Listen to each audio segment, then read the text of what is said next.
Ya, Nelson, empecemos pues por el principio, como se dice en criollo, ¿no? Nosotros hemos caminado mucho el Perú y estamos siempre atentos a este binomio conservación-producción, ¿no? Que creo que es una de las cosas que tú nos has comentado en un principio, ¿no? La importancia de conservar produciendo, ¿no? Hace 30 o 40 años eso era inentendible, ¿no? Pero ahora hay estos elementos que nos dicen que hay modelos que caminan, ¿no? Entonces quisiera empezar la entrevista comentándote eso, ¿no? Y preguntándote qué hace de especial a Maderacre en esta ecuación, en esta búsqueda como país de manejar de mejor manera los bosques.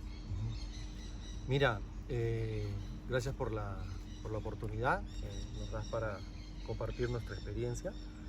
Nosotros empezamos este proyecto el año 2002, hace ya un poco más de 20 años, y cuando nacemos como una empresa forestal, es decir, una empresa con las expectativas de hacer negocios basados en la naturaleza, ¿no? Y con el objetivo claro de conservar los bosques de manera efectiva, de manera eficiente, pero también de que eso sirva para generar desarrollo, oportunidades para la gente en la Amazonía, ¿no?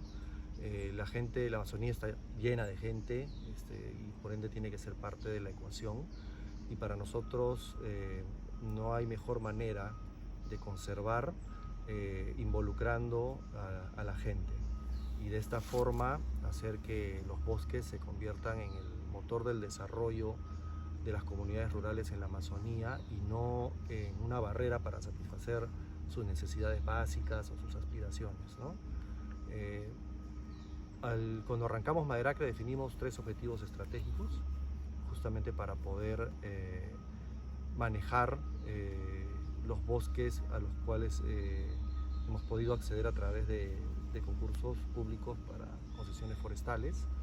A la fecha ya estamos manejando 270.000 hectáreas como un consolidado, con un solo plan de manejo forestal, y desde hace ya 17 años o un poco más ostentando también la certificación forestal del FSC, tanto para nuestro proyecto de silvicultura para producir madera, como para componentes de servicios ecosistémicos, como son la conservación de la biodiversidad y el secuestro o mantenimiento de los sumideros de carbono. Desde hace 2 años también tenemos esa calificación o esa acreditación de parte del FSC a través de su programa de certificación de servicios ecosistémicos, ¿no? Esos son 3 líneas que tú comentas, ¿no? Esas son precisamente cuáles. Uno es silvicultura para producción de madera con altos estándares internacionales. Perfecto. Eso hemos trabajado mucho, hemos avanzado mucho en eso. Actualmente nuestros productos de madera salen de aquí de Iñapari con alto valor agregado a los mercados nicho que valoran este tipo de manejo forestal. Y el otro objetivo estratégico fue el de desarrollar negocios basados en los servicios ecosistémicos.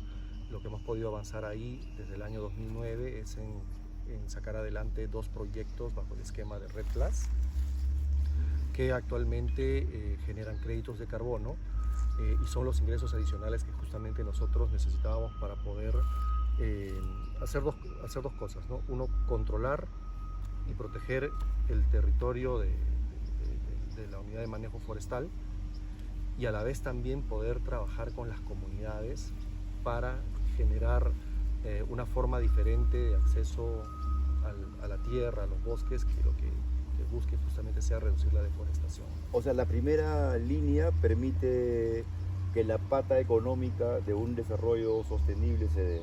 La segunda, se consolide. Lo segundo, que se pueda impactar en el ambiente, ¿no es cierto? En el ambiente y en las comunidades. Ya, perfecto. ¿No?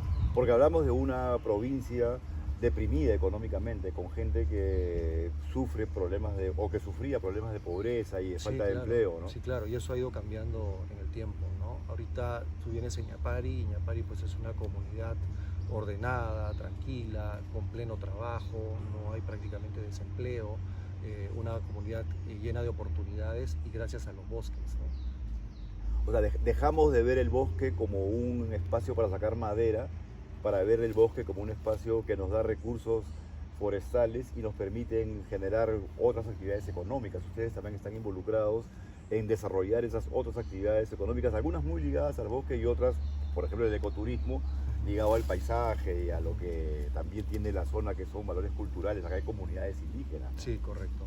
Así es, el tercer objetivo estratégico que nos definimos fue desarrollar un proyecto de turismo en la naturaleza. Ese es el que todavía no termina de arrancar y empujarse con fuerza, pero es parte de los objetivos estratégicos definidos desde que nació la empresa, ¿no? Ahora, para alguien que no conoce los términos, ¿qué significa un bosque certificado, ¿no? ¿Por qué defender el modelo de bosque certificado? Eso quisiera que lo expliques así, Correcto. como para un profano, ¿no? Correcto. Mira, en realidad lo que se certifica es la operación de manejo forestal. Perfecto. No es que el arbolito va a tener un distintivo de que es un árbol certificado, ¿no? Lo que se certifica es la operación, y para eso obviamente hay que cumplir con un estándar de alcance internacional bastante riguroso y que está enfocado en cumplir con los 3 pilares de la sostenibilidad, es decir, buscar un equilibrio entre el componente ambiental, el social y el económico, ¿no? Que es lo que a futuro garantizaría que ese manejo que tú vas a implementar en el bosque se mantenga en el tiempo, y que además ese manejo sea una estrategia de conservación. No solamente pensando en la fauna, pensando en los altos valores de conservación, sino incluso también en las especies forestales que tú aprovechas, ¿no? Uno tiene que intervenir el bosque en base a conocimiento, entonces hay un componente muy fuerte de generar conocimiento, y a partir de ese conocimiento poder desarrollar los instrumentos o las herramientas de gestión y de planificación para llevar a cabo las operaciones. Y otro componente importante ahí es el fortalecimiento de capacidades, ¿no? Cuando nosotros empezamos acá, oye, sí, pues manejo forestal, pero ¿qué es manejo forestal?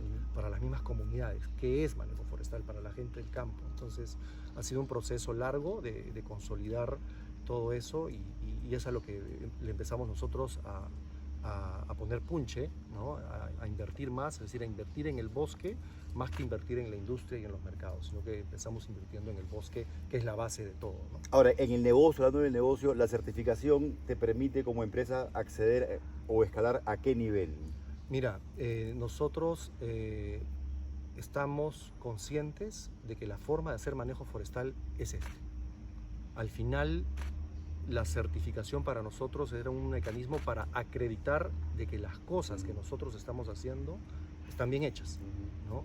Y ya a partir de ahí utilizar ese certificado para poder llegar con nuestro producto a nichos de mercado que valoran todo ese trabajo que hay atrás.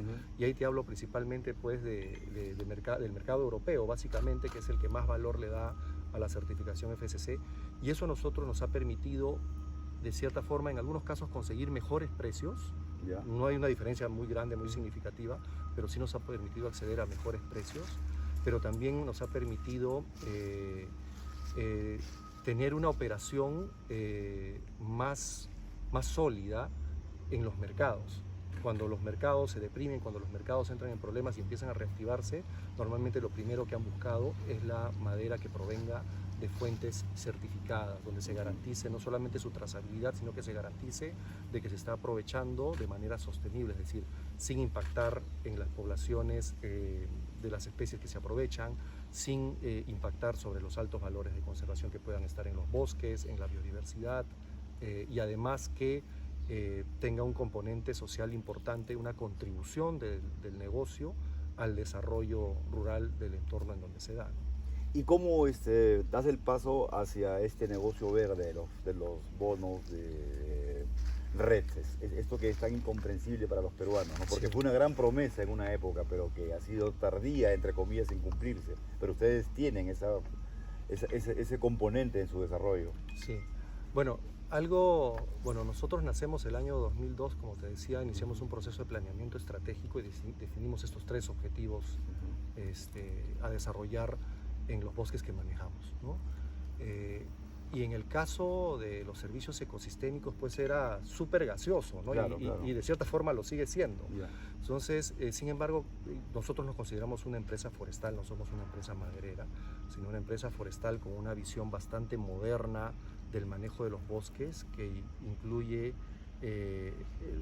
conceptos de integralidad y también ecosistémicos. Entonces, el contrato que firmamos con el Estado peruano incluía ese derecho, es decir, poder usufructuar los servicios ambientales o ecosistémicos que estaban dentro del área concesionada. Y ya el mercado de carbono, en este caso, empezó a consolidarse más o menos por el 2005, 2006, 2007, y empezamos a tener más contacto con ese mercado, y al ver nosotros que teníamos ya los derechos sobre esos servicios ecosistémicos y además también ya un mercado en desarrollo, es que decidimos aplicar a las metodologías, aplicar a esos estándares y lanzarnos a la piscina, ¿no? Cuando todavía no había un marco regulatorio nacional para ello, claro. Y por eso somos considerados parte de las iniciativas tempranas, que en realidad, al tener ya derechos a nivel de los contratos de concesión e incluso a nivel de la ley forestal, eso claramente establecido, es que dijimos, bueno, utilicemos los lineamientos y los procedimientos que hay ya en el mercado y en los estándares internacionales para poder aplicar a esto y impulsemos este negocio. ¿Y eso podría ser aplicado por una comunidad indígena? Claro por otra? Sí. O sea, ustedes pueden ser, digamos, el proyecto, entre comillas, piloto que le permita a otras formas de asociación, empresas, etcétera, aplicar a este mercado. Y eso está ocurriendo, ¿no? Nosotros, algo que pienso nos ha caracterizado es que siempre nos ha gustado capitalizar el conocimiento, es decir, la colaboración que recibíamos en un inicio de la cooperación internacional, todo ese conocimiento que había ahí afuera, hemos tratado de capitalizarlo y que esté dentro de la empresa, pero también lo hemos compartido, es decir, nosotros creemos que mientras no solamente nosotros estamos bien, sino también nuestros vecinos y todo el mundo va a estar bien, la cosa va a estar mejor para todos. Ahora, no son los únicos bonos que existen, ese es de carbono, pero hay otros. Tú hablabas hace unos días de unos bonos que hay para cuidar la naturaleza. O sí, naturaleza, sí, claro. ¿no? Sí, ahora hay un mercado que está incipiente, pero ya hay iniciativas, así como existen créditos o bonos de carbono, que justamente lo que buscan es mitigar la huella de carbono a nivel global.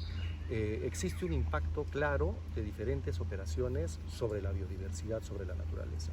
Entonces se está empezando a desarrollar un mercado de créditos por conservación de naturaleza o créditos por conservación de biodiversidad, y nosotros estamos totalmente seguros de que vamos a ser un actor importante también en ese proceso, ¿no? Ahora, ustedes viven en una frontera o trabajan en una frontera bien particular porque un lado hay territorios indígenas, pero por otro lado hay tierras súper degradadas, que han sido algunas de ellas concesionadas a particulares por el Estado, ¿no? Sé que están también mirando ese otro espacio para poder intervenir y también hacer de eso un negocio forestal, ¿no? Claro. Mira, nosotros a la fecha ya hemos consolidado el manejo y la conservación de más o menos 270.000 hectáreas de bosques aquí en Tahuamanu, que son los bosques que son parte de nuestra unidad de manejo forestal. Ahí hemos desarrollado silvicultura para madera, servicios ecosistémicos, para secuestro y mantenimiento de carbono. Estamos también empezando lo que te decía, el tema de bonos o créditos por conservación de biodiversidad, por conservación de naturaleza.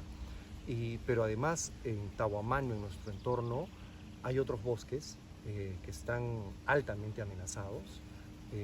Te hablo de los bosques que están más cercanos a la carretera interoceánica, a la frontera con Brasil, a la frontera con Bolivia, en donde que son bosques concesionados que por son el Estado. Bosques concesionados por el Estado, sean concesiones forestales madereras para no maderables como la chiringa, como la castaña, o incluso concesiones de conservación que han tenido serias debilidades en su gestión, y en algunos casos, como las concesiones madereras o no maderables, un nivel de extracción bastante intensivo, ¿no? Entonces, nosotros, conscientes de eso, hemos decidido también intervenir y colaborar con esas iniciativas para salvaguardar esas áreas. Ahora, yo te pregunto así también como profano, ¿no? ¿Cómo hace una empresa en una situación complicada en lo económico en el Perú para invertir en esas otras, en esos otros proyectos? ¿De dónde sale la plata, digamos? La plata sale del bosque, así de sencillo, ¿no? O sea, el enfoque con el cual venimos trabajando estos últimos 20 años, que es un enfoque integral y ecosistémico, nos ha permitido diversificar las actividades productivas dentro del bosque. El O sea, bosque no esto solo- no es cooperación internacional, ni es No, plata, no. plata que ha salido del propio Tahuamano. Es plata que está saliendo de los bosques del Tahuamano. O sea, los bosques del Tahuamano están generando las condiciones para que ellos mismos, a través pues, de un sistema de gestión, de administración inteligente, racional, lograr su conservación. ¿Y cuántas hectáreas más se podrían integrar a este nodo que tienen ustedes en estas tierras degradadas? Estamos pensando integrar entre 35.000 a 70.000 hectáreas adicionales este año. Ahora, eso no solamente cuida el bosque, sino da chamba. O sea, Da chamba. las personas que viven en esas zonas o que usufructúan esos predios van a tener trabajo. Es la idea, ¿no? La idea es involucrar a los productores rurales, a los productores locales, en estos proyectos que se van a desarrollar en estos bosques, que va a ser básicamente manejo forestal para productos no maderables, servicios ecosistémicos también obviamente, y aquí en este espacio incluso hay un mayor potencial para el turismo en la naturaleza, porque estás hablando de áreas que están solamente a 1 o 2 kilómetros de la carretera interoceánica, que está totalmente asfaltada, que significa una gran presión sobre los bosques, pero también puede significar una oportunidad para su conservación. Lo que hay que hacer es ir cambiando el chip en la gente y cambiando el modelo de acceso a la tierra, ¿no? O de cómo manejar la tierra. Pero ¿cómo hacen ustedes para lograr eso? O sea, para lograr que haya una similitud de intenciones entre lo público, lo privado, lo comunitario. ¿Cómo hacer para que todos se alineen en una dirección como la que ustedes han empezado a caminar, ¿no? Lo que dices es lo más difícil, ¿no? Pero nos ayuda el hecho de tener ya más de 20 años acá. Bueno, en realidad Madera es una empresa que nació acá en Iñapari, no es una empresa que vino de afuera. Nació con gente de Iñapari y eso a nosotros pienso que nos da una ventaja competitiva de haber en todo este tiempo generado confianza en la gente, ¿no? Que es sumamente importante para poder emprender negocios de este tipo, vinculados a la naturaleza, a su conservación y a generar desarrollo. Estamos haciendo alianzas, obviamente con diferentes actores locales, pero también con gente, instituciones, organizaciones de afuera, para justamente lograr de que lo que se haga acá tenga un precio justo y además una demanda sostenida en el tiempo, que es lo que ha justamente una de las debilidades más fuertes que han tenido estos bosques, ¿no? Y por eso solamente siempre se los ha visto solamente como madera, cuando el potencial que tienen desde el punto de vista del manejo forestal sostenible, de la diversificación productiva y de su conservación es muy alta, muy grande, ¿no? ¿Cómo miras tú los próximos 20 años, si es que se aplican estas líneas vectoras, ¿no? Si es que seguimos avanzando en esa dirección? ¿Cómo es la foto del futuro de Tahuamanu? Es un Tahuamanu sostenible, ¿no? Un Tahuamanu desarrollado, pero con sus bosques conservados. Es decir, esos bosques serían el motor del desarrollo de nuestra provincia. Bacán, yo creo que estamos ahí escribiendo dos preguntas sueltas y cortitas, ¿no? ¿Cómo se relacionan ustedes con los problemas, digamos, concomitantes que existen en Tahuamanu y que a veces el Estado no logra solucionar? Por ejemplo, el tema de la educación, de la salud, ¿no? ¿Y qué proyectos de investigación están ustedes liderando ahora? Sé que han hecho muchos y que muchos de estos proyectos impactan en la salud del bosque, ¿no? Pero dos cosas, en lo social y en lo, digamos, científico. ¿Cómo van los proyectos aquí? Sí, mira, nosotros tenemos un área de responsabilidad social y esa área de responsabilidad social ha desarrollado un diagnóstico rural, es decir, uno no puede intervenir en el bosque, pero tampoco puedes intervenir en la sociedad si es que antes no tienes totalmente mapeado a tus actores, es decir, no has generado conocimiento.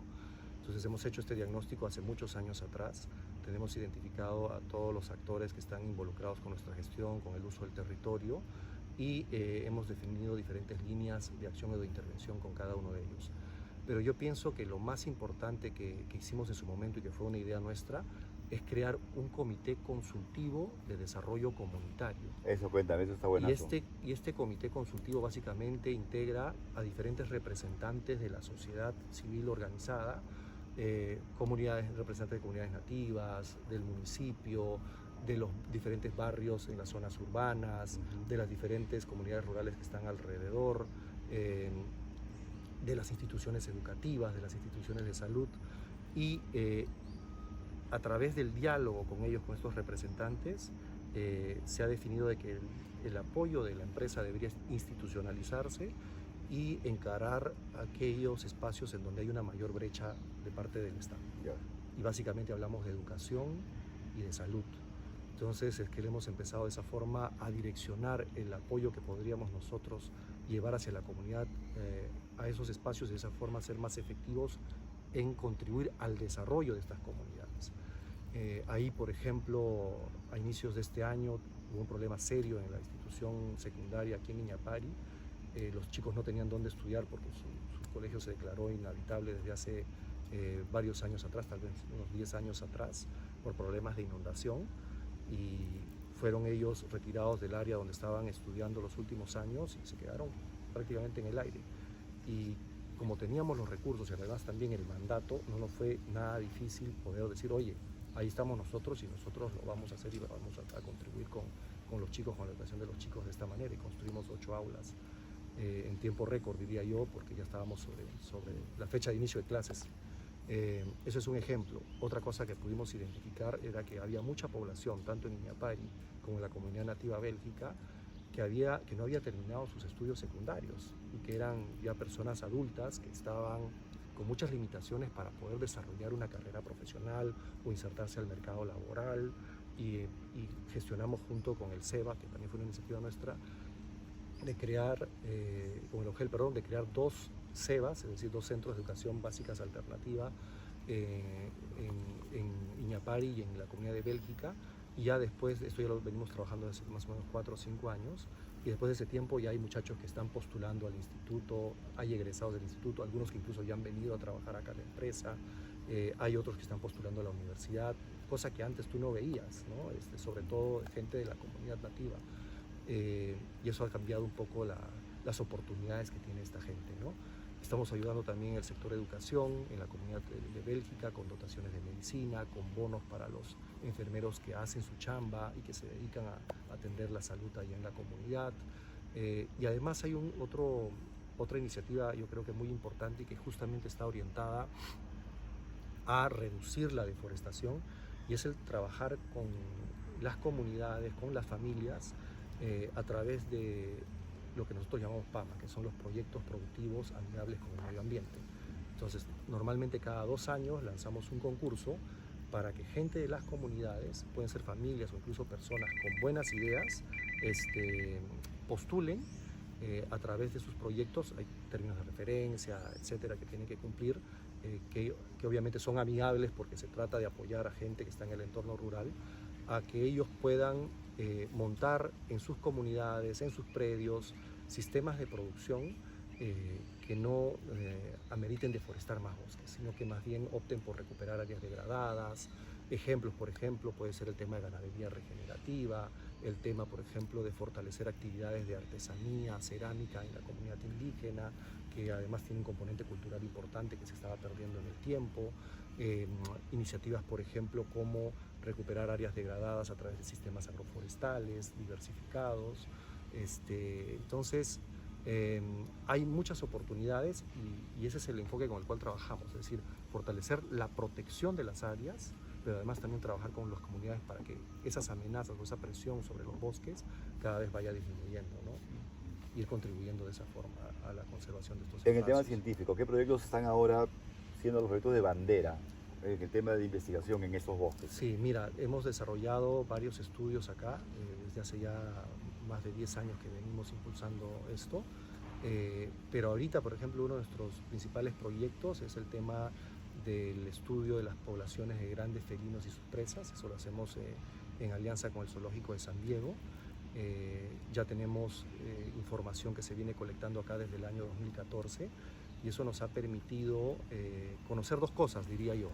Uno, de que en las áreas que manejamos albergamos a la población con la segunda mayor densidad de jaguares del mundo, o sea, solo nos supera, ¿no?, el Pantanal de Brasil. O sea, salvo el Pantanal, no hay otro lugar en el planeta con tanta cantidad de jaguares por área. Eso es increíble. Ayer nos hemos encontrado no con un jaguar, sino con un tigrillo en uno de los caminos de ustedes, ¿no?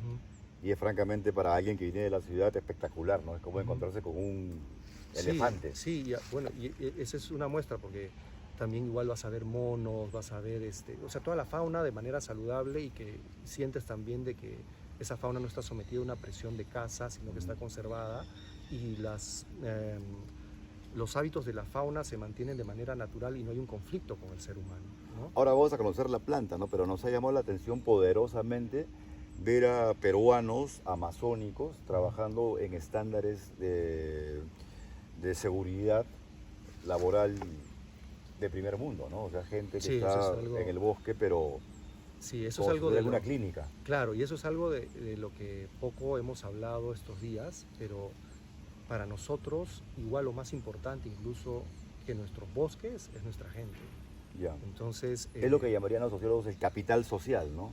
y sí, y que incluso nosotros no lo vemos así, o sea, Ya. no lo vemos ni como capital, ni, Ya, ya, ¿no? ya, O sea, ya. ni como recurso humano, porque ni siquiera usamos esos términos, Ajá. simplemente es nuestra gente, ¿no? Es Es tu la gente. gente con la cual convivimos, con la cual trabajamos, y sin ellos, obviamente esos bosques no estarían conservados, y sin ellos no podríamos poner productos de calidad en el mercado, Claro, sin claro. ellos no se podría ni siquiera mover un solo serrucho, ¿no? Además lo dices tú, que eres amazónico, ¿no? Serás Sí, colorado y todo, sí, pero eres claro. amazónico, ¿no? O Sí, sea, tú has sí. vivido acá.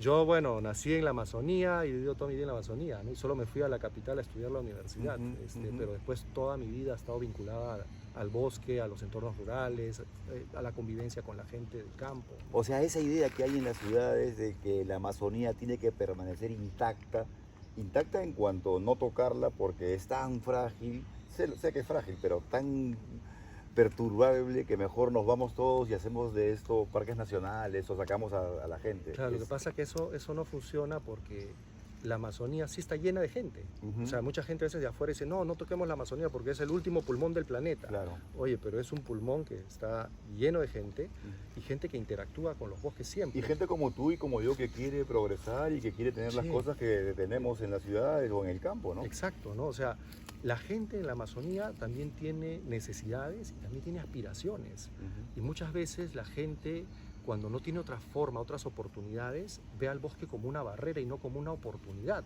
Entonces, Bacán. oye, tengo que atender problemas de salud de mi hijo, ¿qué cosa hago? Ah, no, pues tumbo 2 hectáreas y las convierto en maíz, o pongo ahí unas 10 vacas, ¿no? Entonces, lo que tenemos que hacer nosotros para realmente hacer una conservación efectiva de la Amazonía es generar oportunidades para que el bosque pase a ser una barrera, sino que se convierta en el motor del desarrollo de estas comunidades rurales. O sea, el bosque como el espacio que nos da empleo, ¿no? Como el espacio que nos da vida. El espacio que nos da vida, el espacio que nos da medicina, el espacio que nos da salud, el espacio que nos da recreación, el espacio que nos da oportunidades de desarrollo, ¿no? Que era un poco lo que ha sido el bosque para el poblador originario, ¿no? La botica, Ujú. la ferretería, la Exacto. fábrica, la casa, la familia, Exacto, ¿no? exacto. Y también el espacio hermoso para vivir con tus cosmovisiones y con Así tu es. forma de Así entender es. el mundo, ¿no? Así es, ¿no? Bacán, vamos a terminar por aquí, vamos a continuar conociendo la planta y es un gusto estar acá, pues. Ojalá que el modelo se perpetúe en el tiempo y sobre todo como modelo sea replicado en otras comunidades, en otras empresas, ¿no? Sí, yo creo que se está avanzando mucho. Mira, Tahuamanu concentra más del 50% de las áreas de bosques con certificación forestal del país, Ya. ¿no? Entonces acá está pasando algo muy importante que obviamente tiene que ponerse en vitrina. No solamente es Maderacre, de repente nosotros somos los que podemos de repente llevar el mensaje de una manera más fácil, de una manera más efectiva. Tenemos una trayectoria, yo creo que impecable en el sector, y eso nos da la solvencia ética, moral, de poder llevar esta información al público, ¿no? En general. Estamos hablando de un frente de conservación productiva de 600.000 hectáreas. En La Tahuamanu, mitad, en Tahuamanu, la mitad de lo que tiene extensión el Manu, que mide 1.200.000 hectáreas. Claro, O sea, estamos hablando de un país Claro. dentro de una provincia Claro. peruana, ¿no? Y que además estos bosques donde se hace manejo forestal de certificado y que se conserva, lo que tú ya has visto, tú has estado ayer en el Sí, campo. yo he visto una cosa Y maravillosa. yo no te voy a contar nada, No. o sea, lo has visto tú. Y eso se articula como una especie de corredor de conservación con la Reserva Territorial Madre Dios, que Claro, habitan las claro. poblaciones indígenas en aislamiento voluntario. Servimos como una zona buffer o de amortiguamiento para ese espacio. Se articula con el Parque Nacional Alto Purús, se articula con el Parque Nacional del Manu Claro. y con las áreas de conservación de Brasil Y de Bolivia. y de Bolivia.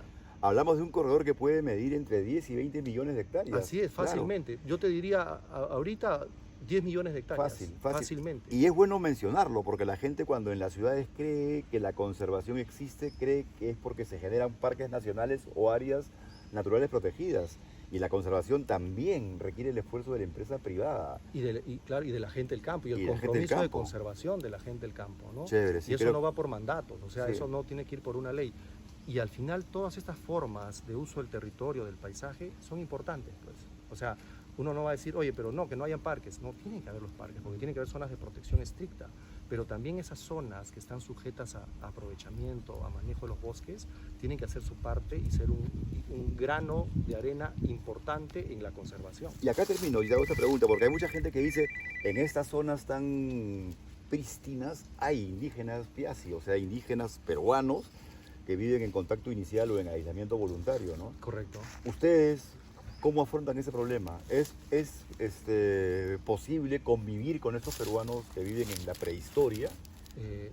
Sí, ¿no? O sea, al final lo que nosotros hacemos con nuestras estrategias de custodia y vigilancia de los bosques que manejamos es servir también como zona de amortiguamiento para los territorios que ellos habitan, que normalmente son las partes altas de las cuencas donde nosotros tenemos nuestras operaciones forestales, ¿no? O sea, en este sector de aquí no están amenazados ni por la tala ilegal, ni por la minería que arrasa todo, No, ni no, por el no. narcotráfico. Nosotros empezamos a construir nuestros primeros puestos de vigilancia en la cuenca del Tahuamanu el año 2007. Y desde el 2007 no hay tala ilegal en la parte media y alta de la cuenca. Es decir, desapareció la tala ilegal que antes incluso estaba enquistada en la reserva territorial, es decir, donde habitan los indígenas en aislamiento. Y eso yo creo que es un aporte importante de nosotros a la conservación de esos territorios y de esas poblaciones, ¿no? Bacán, bacán. Listo, pues yo creo que ahí nos quedamos. Muchas gracias por la Gracias. comunicación y muchas gracias por tanto aprendizaje, ¿no? Gracias, gracias. El modelo funciona. Estamos acá en Madre de Dios, en la provincia de Tahuamano, en Iñapari, en el local de Maderacre. Vamos a seguir avanzando. Ahí nos Gracias, vemos. Wendy. Gracias, Nelson.